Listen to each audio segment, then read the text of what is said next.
ओम नमः शिवाय, ओम नमः शिवाय, ओम नमः शिवाय, ओम नमः शिवाय, ओम नमः शिवाय। आइए आपको फिर पुनः ले चलते हैं भोलेनाथ के श्री शिव महापुराण की कथा रुद्र संहिता के सृष्टि खंड के अथ 20 अध्याय यानी 20वें अध्याय में, जिसमें आपको मिलेगा भगवान शिव का कैलाश पर्वत पर गमन तथा सृष्टि खंड का उपसंहार। तो भोलेनाथ ने सृष्टि खंड का उपसंहार क्यों किया, इस कथा में मैं आपको ले चलता हूं।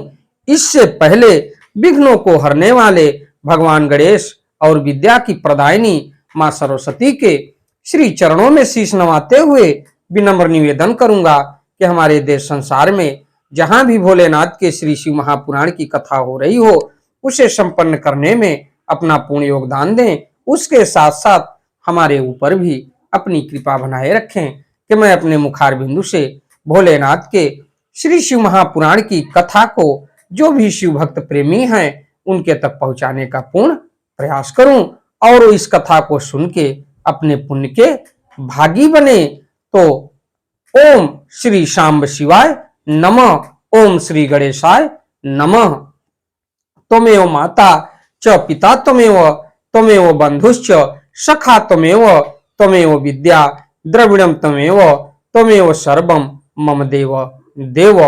तो आइए चलते हैं, हम आपको संस्कृत और उसका उच्चारण हिंदी तक पहुंचाने का पूर्ण प्रयास करूंगा। अथ सर्वे सुराधाश्च तुष्टुवुस्तुम पृथक क्या पृथक अध्यार्भिर वाग्यभ्य रिष्टाभिः शंकरम लोक शंकरम प्रसन्नात्मा स्तुतिं श्रुत्वा तेषां कामानन्दो शिवः मनोभिलसितान् प्रीत्या वारान् सर्वेश्वरः प्रभु शिवाज्ञयाथ ते सर्वे स्वयं स्वं धाम यमुर्मुने प्राप्त कामा प्रमुदिता अहं च विष्णुना सह उपवेश्यासने विष्णु मा च शंभुरुवाच बहु संबोध्य सुप्रीत्या नुगृह परमेश्वर। तो सभी देवताओं ने पृथक पृथक रूप से अर्थ भरी वाणी और अभीष्ट वस्तुओं से लोक मंगलकारी भगवान शंकर का स्तवन वंदन किया। प्रसन्न चित्त सर्वेश्वर स्वामी सदा शिव ने उनकी स्तुति को सुनकर प्रेम पूर्वक उन्हें मनोवांछित वर दिया। हे मुने, अभीष्ट कामनाओं से परिपूर्ण प्रसन्न चित्त वे सभी देव मुनि और सिद्ध जन भगवान शिव की आज्ञा से अपने अपने धाम को चले गए। मैं भी विष्णु के साथ प्रसन्नता पूर्वक चलने के लिए उद्यत हुआ। उसके बाद श्री विष्णु और मुझको आसन पर बैठाकर परमेश्वर शंभु बड़े प्रेम से बहुत समझा बुझाकर अनुग्रह करके कहने लगे। तो शिव उवाच, तो पिछली कथा में मैंने आपको बताया था कि अपने अपने गणों के साथ एक बार डमरू बजाने से भोलेनाथ का जब डमरू के ध्वनि हुई तो तमाम धरती पर अपने हिसाब से जितने भी गण थे वो भोलेनाथ के कैलाश पर्वत पर अपने आप ही पहुंचने लगे। उनके डमरू के ध्वनि से जितने भी सृष्टि पर जीव जंतु जो भी थे कैलाश पर्वत पर पहुंचने लगे, हजारों करोड़ों की संख्या में। तो शिव उवाच, शिव जी बोले, हे हरे हे विदेता तो युवाम प्रियतरो मम सुरोत्तमो त्रिज गतो वन सर्ग करो सदा गच्छन्तम निर्भयम नित्यम स्वस्थानम च मदाज्ञया सुख प्रदाता हम वै वाम विशेष प्रत्यक्षकः सदा इत्य कर्णा वच शंभो सप्रणमन तदाज्ञया अहम हरिश्च स्वयं धामा गमाव प्रीत मानसो तदानीमेव सुप्रीतः शंकरो निधिपम मुदा उपवेश्य गृहीत्वा तम कर आह शुभम वच तव प्रेमणा वशीभूतो मित्रताम गमम सखे स्वस्थानम गच्छ विभयः सहायोहम सदानद इत्याकर्ण वच शंभो कुबेर प्रीति मानस तदाज्ञया शोकम धाम जागाम प्रमुदान्वित स उवास गिरो शंभु कैलासे पर्वोत्तम में सगरो योग निरत स्वच्छंदो ध्यान तत्पर। तो शिव जी बोले कि हे हरे, हे विधे, हे तात, सदैव तीनों लोकों का सृजन और संरक्षण करने वाले हे सूर्यश्रेष्ठ, आप दोनों मुझे अत्यंत प्रिय हैं। यानी परमपिता ब्रह्मा और विष्णु को ये भोलेनाथ कह रहे हैं कि आप दोनों लोग हमारे लिए अत्यंत प्रिय है। अब आप दोनों भी निर्भय होकर मेरी आज्ञा से अपने अपने स्थान को जाएं। मैं सदा आप दोनों को सुख प्रदान करने वाला हूं और विशेष रूप से आप को दोनों को सुख दुखों को देखता ही रहता हूं। भगवान सदा शिव के वचनों को सुनकर मैं और विष्णु दोनों प्रेम पूर्वक प्रणाम करके प्रसन्न चित्त होकर उनकी आज्ञा से अपने अपने धाम को लौट आए। उसी समय प्रसन्न चित्त भगवान शंकर निधिपति कुबेर का भी हाथ पकड़कर उन्हें भी अपने पास बैठाकर यह शुभ वाक्य कहने लगे कि भोलेनाथ कुबेर को क्या कह रहे हैं, इसके लिए मैं आपको आगे ले चलता हूं। तो हे मित्र, तुम्हारे प्रेम के वशीभूत होकर मैं तुम्हारा मित्र बन गया हूं। हे पुण्यात्मा, भय रहित होकर तुम अपने स्थान को जाओ, मैं सदा तुम्हारा सहायक हूं।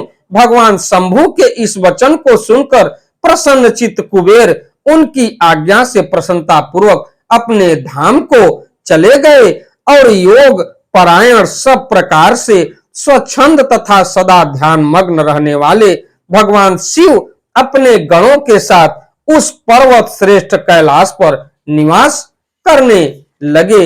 इसके बाद क्वचिद धो स्वमात्मनाम क्वचिद गर तो भवत इतिहासम गणान प्रिंत्या वादित्व स्वच्छ न मानस क्वचित कैलासक कुधरा सुस्थानेषु महेश्वर विजहार गणय प्रीत्या विविधेषु विहारवीत इत्यम रुद्र स्वरूपोऽसौ शंकर परमेश्वर अकार शीर्त्व गिरो लीला नाना योगी वरोपिय नित्वा कालम कियंतम सोपलीकाः परमेश्वर पश्चादपवाप स्वाम पत्नी दक्ष पत्नी समुद्रवाम विज हार तया सत्या दक्ष पुत्रा महेश्वर सुखी बभूव देवर्षे लोकाचार परायण इत्यम रुद्र वातासरस्ते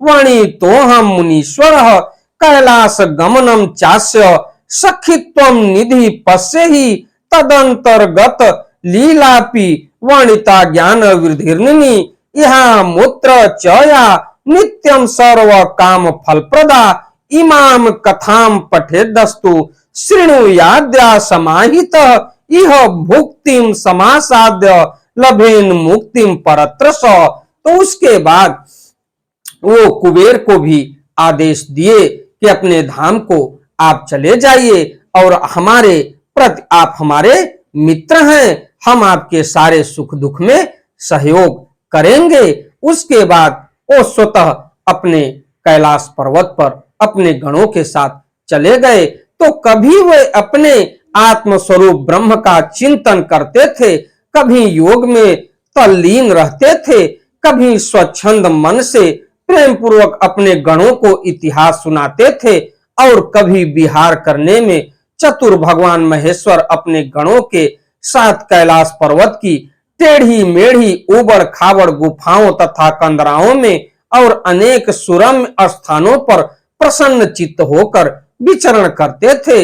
इस प्रकार रुद्र स्वरूप परमेश्वर भगवान शंकर, जो नाना प्रकार के योगियों में भी सर्वश्रेष्ठ हैं, उन्होंने अपने उस पर्वत पर अनेक लीलाएं की। यानी कैलाश पर्वत पर भोलेनाथ ने अनेक प्रकार की अपनी लीलाएं की। इस प्रकार बिना पत्नी के रहते हुए परमेश्वर सदा शिव ने अपना कुछ समय व्यतीत करके बाद में दक्ष पत्नी से उत्पन्न सती को पत्नी के रूप में प्राप्त किया तदंतर हे देवेर से वे महेश्वर उन दक्ष पुत्री सती के साथ विहार करने लगे।